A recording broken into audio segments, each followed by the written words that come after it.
नमस्कार दोस्तों, आप सभी को आपके अपने यूट्यूब चैनल झार शिक्षा पर स्वागत है।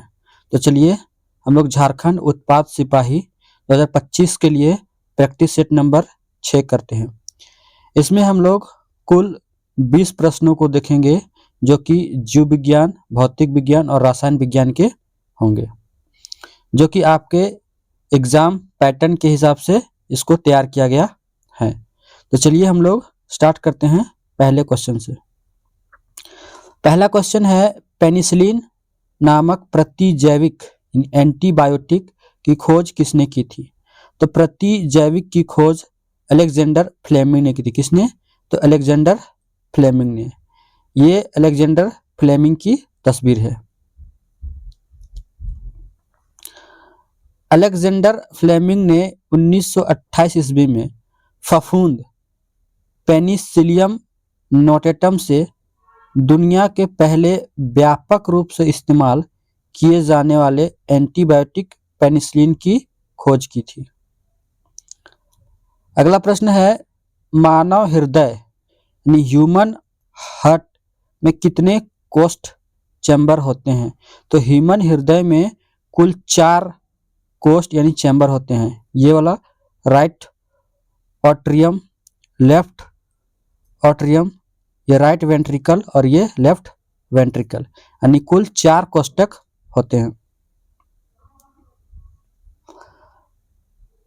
मानव हृदय में 4 कोष्ठक होते हैं, 2 आलिन यानी एट्रिया और 2 निलय वेंट्रिकल्स। यह शुद्ध और अशुद्ध रक्त को अलग अलग रखकर परिसंचरण यानी सर्कुलेशन में मदद करता है। अगला प्रश्न है, एड्स किस विषाणु के कारण होता है? तो एड्स जो है यह HIV विषाणु के कारण होता है। HIV का फुल फॉर्म होता है एड्स का एक्वायर्ड इम्यूनो डिफिशियंसी सिंड्रोम। ये क्या होता है? एड्स का फुल फॉर्म होता है। और ह्यूमन इम्यूनो डिफिशियंसी वायरस ये HIV का फुल फॉर्म होता है। इन दोनों के कारण जो शरीर की प्रतिरक्षा प्रणाली यानी इम्यून सिस्टम पर हमला करता है और जिससे हम लोग का इम्यून सिस्टम जो होता है वो कमजोर हो जाता है और बार बार बीमारियां अटैक करते हैं और बार बार बीमारी पड़ते रहता है।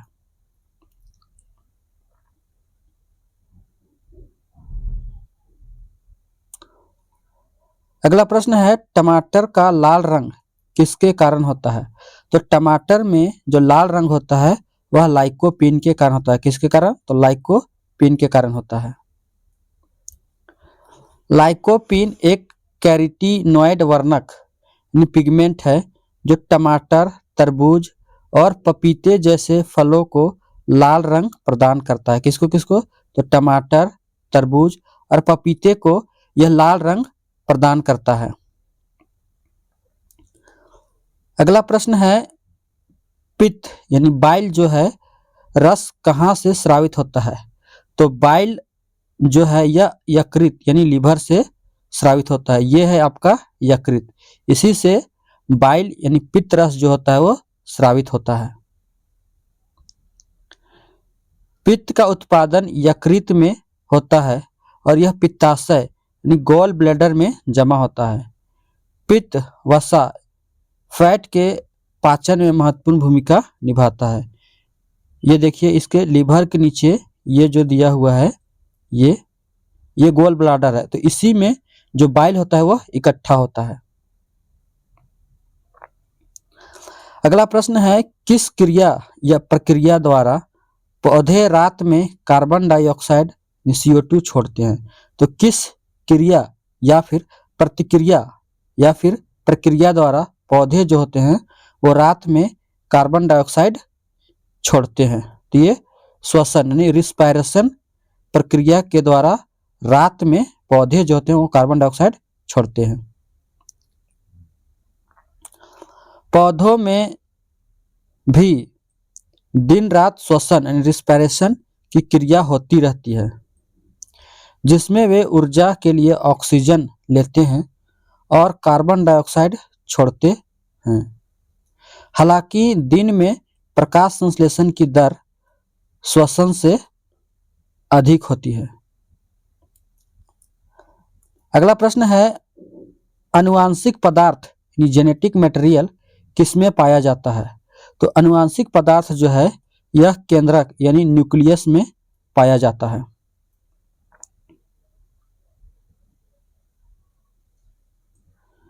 अधिकांश जीवों में आनुवांशिक पदार्थ डीएनए या आरएनए कोशिका के केंद्रक में गुणसूत्रों यानी क्रोमोसोम्स के रूप में पाया जाता है। जो डीएनए और आरएनए है यह कोशिका के केंद्रक में क्रोमोसोम्स के रूप में पाया जाता है। अगला प्रश्न है, सोना यानी गोल्ड को किसमें घोला जा सकता है? जो सोना है इसको किसमें घोला जा सकता है? तो इसे एक्वा रेजिया में घोला जा सकता है। एक्वा रेजिया सांद्र नाइट्रिक एसिड और सांद्र हाइड्रोक्लोरिक एसिड, सांद्र नाइट्रिक एसिड का 1 और हाइड्रोक्लोरिक का 3 अनुपात में मिश्रण है। यह सोने और प्लेटिनम जैसी उत्कृष्ट धातुओं को घोलने की क्षमता रखता है। अगला प्रश्न है, टेफ्लॉन का सामान्य नाम क्या है जिसका उपयोग नॉन स्टिक बर्तनों में होता है? तो टेफ्लॉन का सामान्य नाम जो है क्या है जो कि नॉन स्टिक बर्तनों में प्रयोग किया जाता है? इसका नाम है पॉलीटेट्राफ्लोरोइथिलीन। क्या नाम है? तो पॉलीटेट्राफ्लोरोइथिलीन। टेफ्लॉन जिसका रासायनिक नाम पॉलीटेट्राफ्लोरोइथिलीन है एक बहुलक यानी कि पॉलीमर है जिसका उपयोग उसकी उच्च ताप सहिष्णुता और गैर चिपकने वाले गुणों के कारण नॉन स्टिक रसोई के बर्तनों पर कोटिंग के लिए किया जाता है। अगला प्रश्न है, भारी जल यानी हैवी वाटर का रासायनिक सूत्र क्या है?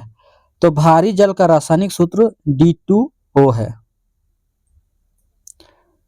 भारी जल में हाइड्रोजन के समस्थानिक यानी आइसोटोप्स ड्यूटेरियम D का उपयोग होता है, इसलिए इसका सूत्र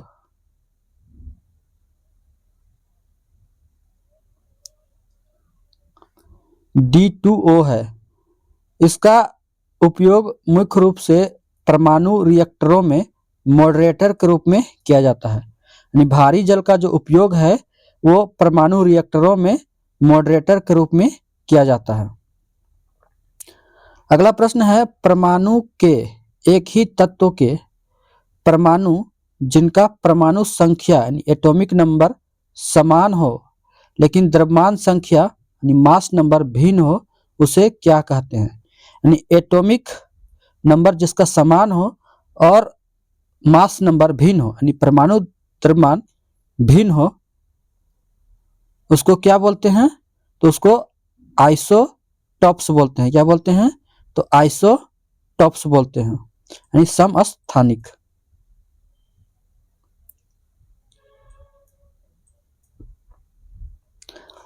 आइसोटॉप्स वे परमाणु होते हैं जिनमें प्रोटॉन की संख्या समान, इसलिए परमाणु संख्या समान होती है, लेकिन न्यूट्रॉन की संख्या भिन्न, इसलिए द्रव्यमान संख्या भिन्न होती है। जैसे आप लोग हाइड्रोजन के 3 समस्थानिक हैं, हाइड्रोजन के 3 समस्थानिक है, प्रोटियम, ड्यूटेरियम और ट्राइटियम। अगला प्रश्न है, सीमेंट का मुख्य घटक क्या है? तो सीमेंट का मुख्य घटक जो है वह चूना पत्थर यानी कि लाइमस्टोन है। सीमेंट का मुख्य कच्चा माल या कच्चा पदार्थ जो है वह चूना पत्थर CaCO3 कैल्शियम कार्बोनेट होता है, जिसे चिकनी मिट्टी यानी क्ले के साथ उच्च तापमान पर गर्म किया जाता है। जिप्सम सेटिंग समय को नियंत्रित करने के लिए मिला जाता है। जिप्सम को सेटिंग यानी जमने को समय को नियंत्रित करने के लिए मिलाया जाता है। अगला प्रश्न है, गैल्वेनाइजेशन प्रक्रिया में लोहे पर किस धातु की परत चढ़ाई जाती है? तो गैल्वेनाइजेशन की प्रक्रिया में लोहे पर जस्ता यानी जिंक की परत चढ़ाई जाती है। जिंक का जो एटॉमिक नंबर होता है वह 30 होता है और इसका एटॉमिक वेट जो होता है 65.38 होता है। गैल्वेनाइजेशन लोहे को जंग लगने से बचाने के लिए उस पर जस्ता यानी जिंक की एक पतली परत चढ़ाने की प्रक्रिया है। जस्ता लोहे की तुलना में अधिक प्रतिक्रियाशील होता है और बलिदान इलेक्ट्रोड यानी कि सैक्रिफिशियल इलेक्ट्रोड के रूप में कार्य करता है। अब हम देखते हैं भौतिक विज्ञान यानी फिजिक्स के प्रश्नों को। किस भौतिक राशि को मापने के लिए डॉब्सन यूनिट का उपयोग किया जाता है? तो किस भौतिक राशि को मापने के लिए डॉब्सन यूनिट का प्रयोग किया जाता है? तो ओजोन परत की मोटाई नापने के लिए डॉब्सन यूनिट का प्रयोग किया जाता है। डॉब्सन यूनिट का उपयोग वायुमंडल में ओजोन की कुल मात्रा या ओजोन परत की मोटाई को मापने के लिए किया जाता है।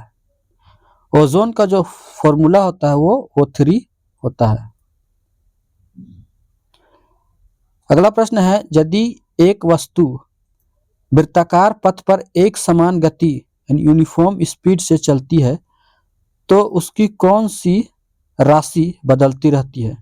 तो यदि एक वस्तु वृत्ताकार पथ पर एक समान गति से चलती है तो उसकी जो वेग है वो हर समय बदलती रहती है। हालांकि वस्तु की चाल यानी स्पीड स्थिर रहती है लेकिन हर बिंदु पर उसकी दिशा यानी डायरेक्शन जो है वह बदलती रहती है। वेग एक सदिश राशि है जिसमें परिमाण यानी चाल और दिशा दोनों होती है, इसलिए दिशा बदलने पर वेग भी बदलती रहती है। अगला प्रश्न है, प्राथमिक रंग यानी प्राइमरी कलर्स कौन से हैं? तो प्राइमरी कलर्स में रेड, ग्रीन और ब्लू आते हैं। कौन कौन सा? रेड, ग्रीन और ब्लू यानी कि लाल, हरा और नीला।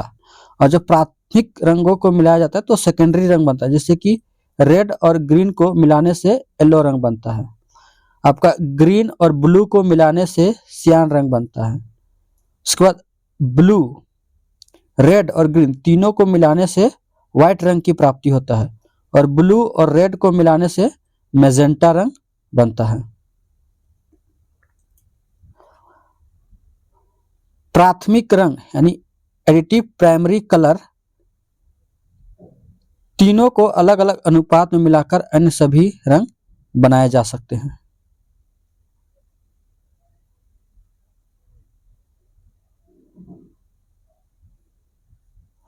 अगला प्रश्न है, किस सिद्धांत पर फाइबर ऑप्टिक्स काम करता है? तो फाइबर ऑप्टिक्स जो है यह पूर्ण आंतरिक परावर्तन यानी कि टोटल इंटरनल रिफ्लेक्शन के सिद्धांत पर कार्य करता है। फाइबर ऑप्टिक्स केबल में डेटा यानी प्रकाश के रूप में को पूर्ण आंतरिक परावर्तन के सिद्धांत का उपयोग करके एक सिरे से दूसरे सिरे तक प्रेषित यानी कि ट्रांसमिट करता है। अगला प्रश्न है, एक स्वस्थ व्यक्ति के शरीर का सामान्य तापमान कितना होता है? तो एक स्वस्थ व्यक्ति के शरीर का सामान्य ताप जो होता है वो 37 डिग्री सेल्सियस होता है। मानव शरीर का सामान्य ताप 37 डिग्री सेल्सियस यानी कि 37 डिग्री सेल्सियस होता है, जो फ़ारेनहाइट स्केल पर लगभग 98 यानी 98.6 डिग्री फ़ारेनहाइट के बराबर होता है और केल्विन स्केल पर यही 310 केल्विन के बराबर होता है। अगला प्रश्न है, टेलीविजन के रिमोट कंट्रोल में किस प्रकार की तरंगों यानी वेव्स का उपयोग किया जाता है? तो टेलीविजन के रिमोट कंट्रोल में अवरक्त किरणें यानी कि इंफ्रारेड वेव्स तरंगों का उपयोग किया जाता है। टेलीविजन रिमोट कंट्रोल आमतौर पर संकेतों यानी सिग्नल्स को संचारित यानी ट्रांसमिट करने के लिए अवरक्त इंफ्रारेड तरंगों का उपयोग करते हैं, जो दृश्य प्रकाश की तुलना में कम आवृत्ति वाली विद्युत चुंबकीय तरंगे है। और इस वीडियो का ये लास्ट क्वेश्चन है, सूर्योदय और सूर्यास्त के समय सूर्य का लाल दिखाई देना किस घटना का परिणाम है? सूर्योदय और सूर्यास्त के समय सूर्य जो लाल दिखाई देता है, उस घटना का जो परिणाम है वह किस कारण से होता है? तो ये होता है प्रकाश का प्रकीर्णन के कारण से, यानी स्कैटरिंग ऑफ लाइट के कारण से। प्रकाश का प्रकीर्णन सूर्योदय और सूर्यास्त के समय सूर्य का प्रकाश वायुमंडल में अधिक दूरी तय करता है। नीले और हरे रंग के प्रकाश का प्रकीर्णन हो जाता है, जिससे केवल कम प्रकीर्णित होने वाला लाल रंग हमारी आंखों तक पहुंचता है। जब व्हाइट लाइट को किसी प्रिज्म में फोकसित किया जाता है, तो व्हाइट लाइट जो होती है वो 7 कलर में विभाजित हो जाती है। कौन सा? तो विबग्योर में, violet, indigo, blue, green, yellow, orange और रेड में, जिसमें से रेड की जो तरंगदैर्घ्य क्षमता होती है वह अधिक होती है और इसमें आवृत्ति जो होती है वो कम होती है। वायलेट की तरंगदैर्घ्य क्षमता कम होती है और इसमें जो आवृत्ति होती है वह अधिक होती है, यानी कि इसमें फैलने की क्षमता जो है वह अधिक होती है और रेड में फैलने की क्षमता अधिक नहीं होती है। इसलिए जहां भी देखिएगा खतरों के सिग्नल में अक्सर जो होता है वह रेड सिग्नल का ही प्रयोग किया जाता है। दोस्तों, ये वीडियो आपको कैसी लगी? वीडियो अच्छी लगी तो आप लोग इस वीडियो को लाइक, अपने दोस्तों के साथ इसे शेयर, और जो लोग भी इस चैनल में नए हैं वो चैनल को जरूर से जरूर सब्सक्राइब कर लें, ताकि इस प्रकार का वीडियो जब भी चैनल पे अपलोड किया जाएगा आपके पास वीडियो का नोटिफिकेशन तुरंत पहुंच जाएगा। हमारा टेलीग्राम चैनल है @झार शिक्षा। आप इसको टेलीग्राम में जाके सर्च कीजिएगा तो आपको मिल जाएगा, उसमें चैनल का लोगो होगा, वो आप लोग जाके उस चैनल से जुड़ जाइए। उसमें आपको इम्पोर्टेंट PDF और इस वीडियो का जिसके पास नोटिफिकेशन नहीं है उसका लिंक आपको वहां पर मिल जाएगा, तो आप लोग वहां से जाके इस वीडियो को आराम से आप लोग देख सकते हैं। तो वीडियो देखने के लिए आप सभी को धन्यवाद। जय हिंद, जय भारत, जय जोहार।